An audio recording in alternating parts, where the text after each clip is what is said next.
Hey guys, so I want to do a video on something that I haven't really found too many videos of on YouTube. It's going to be about the STEGZ, STEG PEGZ. It's going to be an Australian made product. What these basically are aluminum mounts that mount onto the side of your bike, onto the subframe bolts, and they provide a rubber puck which sits against the back of your boots. And what they claim to be good at doing is that they help you stay upright on the bike.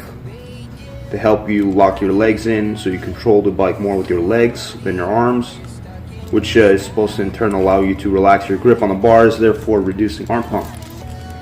So I figured we'd give these a try. I've been looking around. I haven't really found too many in-depth reviews on what people really feel about these.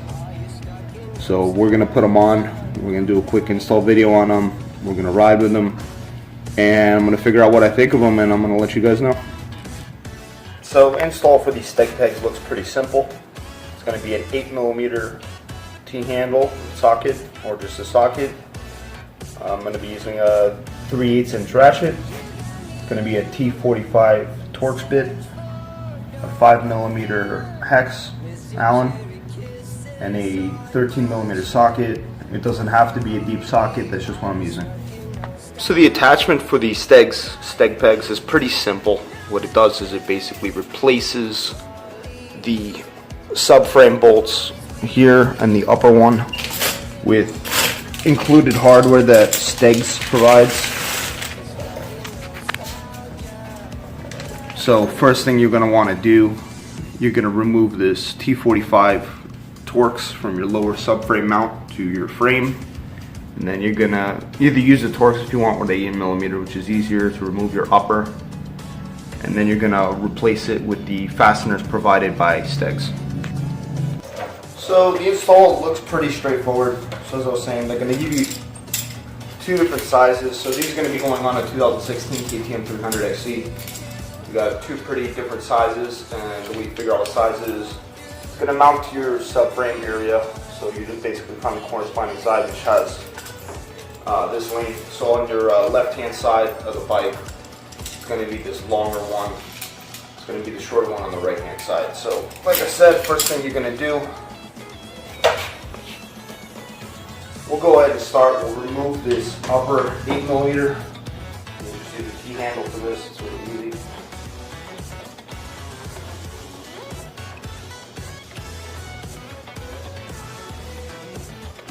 Careful it doesn't drop out the backside. You're going to pull it out. It has a provided spacer already with it, so we're going to use the provided spacer. Use these little plastic retainers on here so that all your fastener hardware doesn't fall off. It's just a nice feature, kind of like that. So with the provided spacer installed, we're going to go ahead and just start thread it in on the top. We're just going to get it started. We're not going to thread it in all the way.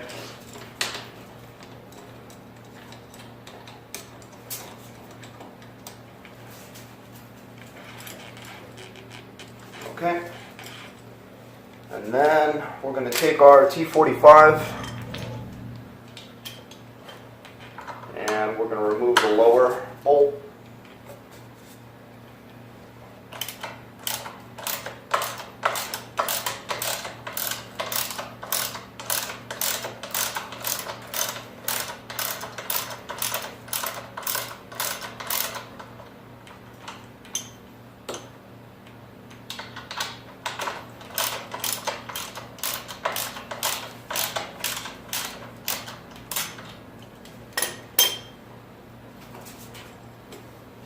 What's in there?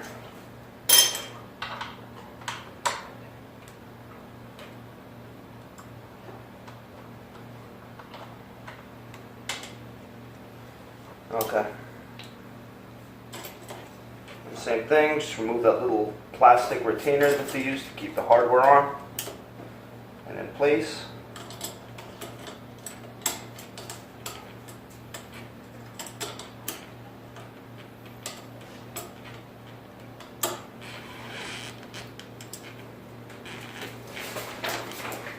And then you're simply going to just start threading this in its place.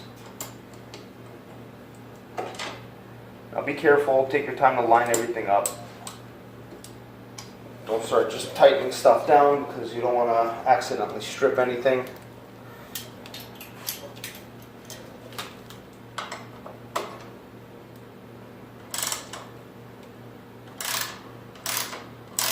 There it goes, now we got it started. Alright, so we're not going to just crank one side down at a time. We're going to kind of do them both together to help it kind of fit into place.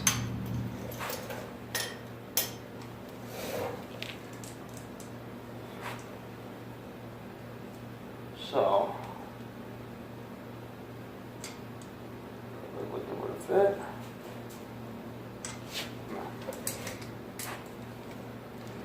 Okay, so snug that down, we'll come back up again. So the top of this, like I was saying, this is an 8mm. The bottom is going to be the T45. Actually, you know what, let me double check if this needs a washer in place or not. I don't believe it does, but let me just go ahead and double check. Just to be safe here. I know they provide their own washers. I just want to see if it needs this standoff from this one at all.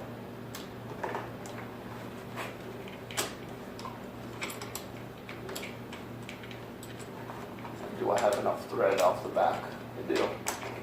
Yeah, we'll go ahead and do that actually that way. So we're going to actually leave the factory washer in place on the top side. I find like it gives me a little more standoff.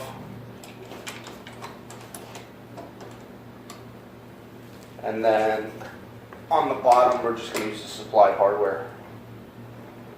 Okay.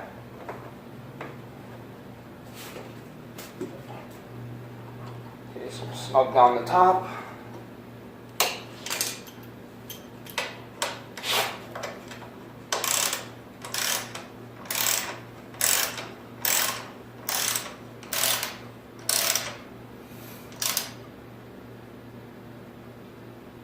And we'll snug down the bottom. And that side that was pretty straightforward actually. Fitment was actually very good.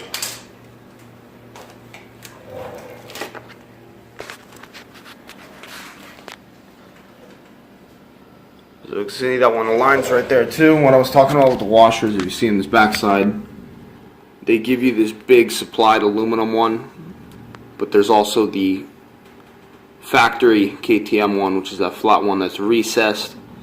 I went ahead and left that one in place as well, and I used their provided standoff spacer. And then they have this foam padding on the backside to prevent your airbox from being scratched up. So the one thing I noticed immediately, which isn't really a big deal I think, is that if you do need to service your air filter on the XZ models at least, you're going to have to remove at least this top 8mm bolt and just swing this down, which is not a problem. It should take only about 5 seconds to do, but it's just one extra step. Just be aware of. Fitment was straightforward. And then the last thing you would need to do is with the 13mm is this. This puck actually slides back and forth, so you have some adjustment as to where you want it to sit on your leg. They recommend that you start with it in the middle position and work from there. I'm going to go ahead and follow that. I'm going to leave it in the middle. I'm going to tighten it down with a 13mm, which is right this. So the back side of this bolt is actually held in by the bracket itself. And I'm going to start from the middle position and adjust it from there as I ride it. Alright guys, so right side of the bike is going to follow the same procedure as the left hand side, except it's going to be a shorter unit because this is the only span that you have to cover. So it's going to be the exact same process for taking the bolts out. You're going to have your T45 on the bottom.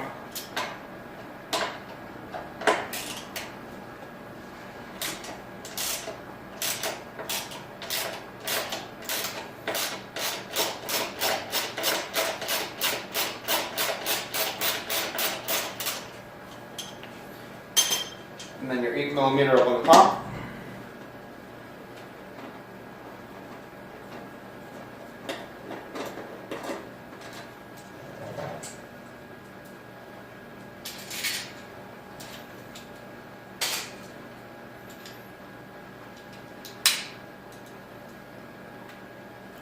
Alright, so once again for this side, I think I'm going to go ahead and use KTM's spacer washer.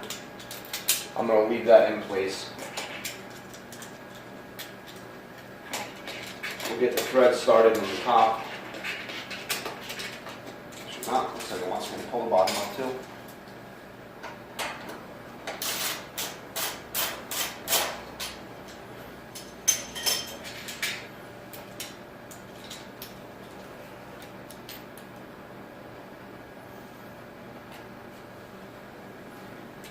So we'll go ahead, we'll start at the bottom. Alright, that's it right there. Put KTM's factory spacer back on. And then we'll start threading at the top. Alright, and that's started.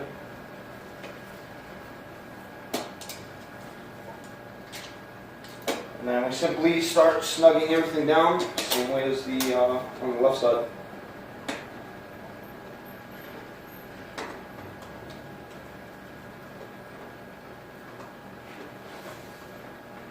Sure that spacer's sitting inside, which it is.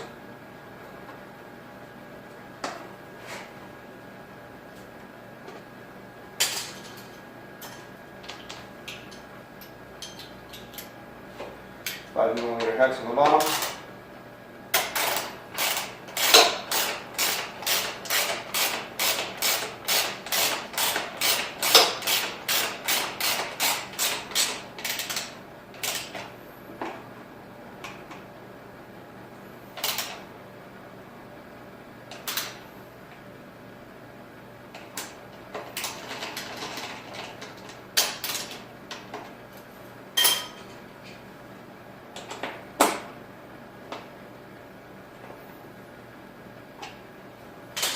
Alright, like I said, starting recommendation that they have for these pucks, it's going to be somewhere right in the middle, so we'll go ahead and put them right in the middle.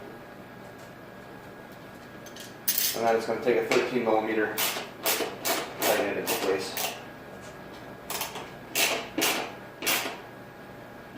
That's it. That's all it takes for the installation of the STEG PEGZ, guys. So the install is pretty straightforward. We're going to go ahead and ride with them, see how we like them, see if there's any learning curve to ride with them, if you notice them in times where you don't want to notice them, like when you got to go do some downhill descents or anything like that. They sit pretty close to the bike, so I don't imagine them being an issue. But also I don't know how well they're going to work if they sit so close to the bike. If they do, that's going to be pretty awesome, but we'll see how big of a difference they make. Until later, guys. Thank you.